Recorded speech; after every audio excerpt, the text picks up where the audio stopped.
Welcome to The Explainer. Today, we are diving into one of the biggest rivalries in business, period.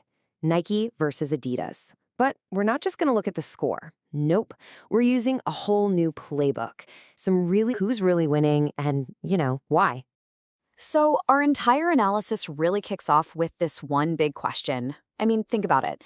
Just a couple of years ago, trying to answer this would have meant spending days, maybe weeks, just wading through hundreds of pages of super dense financial reports. But today, well, that's a whole different ballgame. And the answer, according to our source material, is all about AI. Specifically, AI that acts like a super-powered research assistant, one that can read, understand, and summarize just enormous amounts of data in like a matter of minutes. And here's the process. It's actually pretty simple, but incredibly powerful. First, you ask an AI for the info you need. Second, and this is key, you verify what it tells you by checking its sources. And third, you bring in a different AI model to cross-check everything. This three-step dance is absolutely crucial for getting insights that are reliable and, not just what one machine thinks. Okay, so with that method as our guide, here's our game plan for today. We're going to start with the hard numbers, then we'll break down their big strategies. After that, we'll see what's actually flying off the shelves, and finally, we're going to dig into a really deep problem that both of these giants are facing right now. All right, first up, the numbers. And let me tell you, they paint a really surprising picture about who's got the upper hand at this very moment. So, if you look at the data from 2020 to 2024, a really clear story starts to form. I mean, Nike is just the bigger beast. There's no question. We're talking roughly double the revenue and higher margins, which points to some seriously good operational control. But here's the kicker. Look at that growth rate. Adidas is the one with all the momentum. And wow, this chart really puts that size difference into perspective, doesn't it? Nike is an absolute behemoth. But like we just saw, being big isn't the whole story. It's that momentum where things get really, really interesting. So let's just boil it down. The big takeaway from the financials is this. Nike definitely wins on size and efficiency. They've got better cash flow, better cost control, but Adidas is growing way faster. And it really suggests that the changes made by their new CEO back in 2023 are seriously starting to pay off. So what in the world is driving those numbers? Let's get beyond the spreadsheets for a second and look at the strategies. The big moves these two are making on the corporate chessboard. Okay, now this is fascinating. In a pretty surprising twist, both giants are making the exact same pivot. For years, they were pushing so hard to sell directly to you online, right? Well, now they're both pulling back and reinvesting in their old school wholesale partners. The shoe stores and sports shops we all grew up with.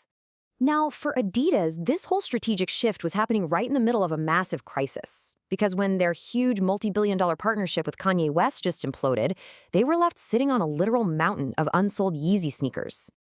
And when I say a mountain, I mean it. We're talking 1.2 billion euros worth of inventory. This was a ticking time bomb. Seriously, if they handled this wrong, it could have absolutely wrecked their finances and maybe even tarnished their brand for good.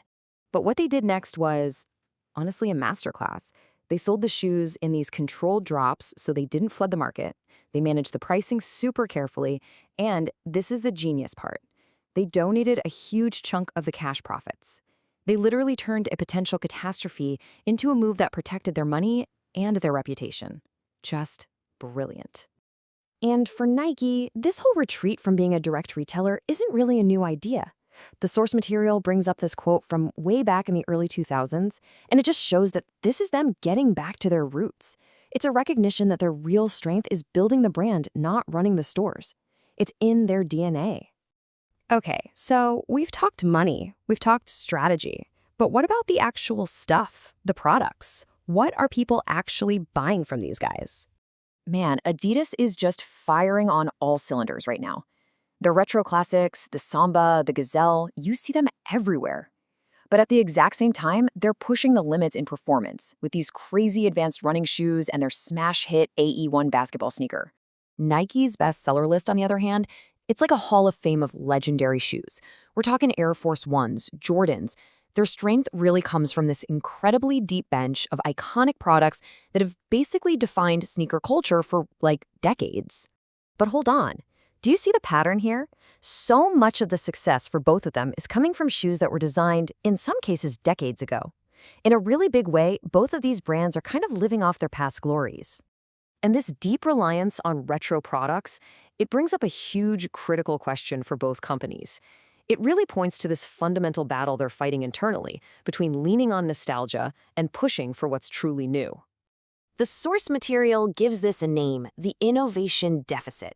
See, when times get tough economically, it's so tempting for these huge companies to just play it safe, right? Sell what you know already works. But the danger is that you stop creating the classics of tomorrow. And this goes right to the core of who they are, their corporate DNA. Nike and Adidas, they were born in a time where their job was to create an awesome product and then tell you why it was awesome.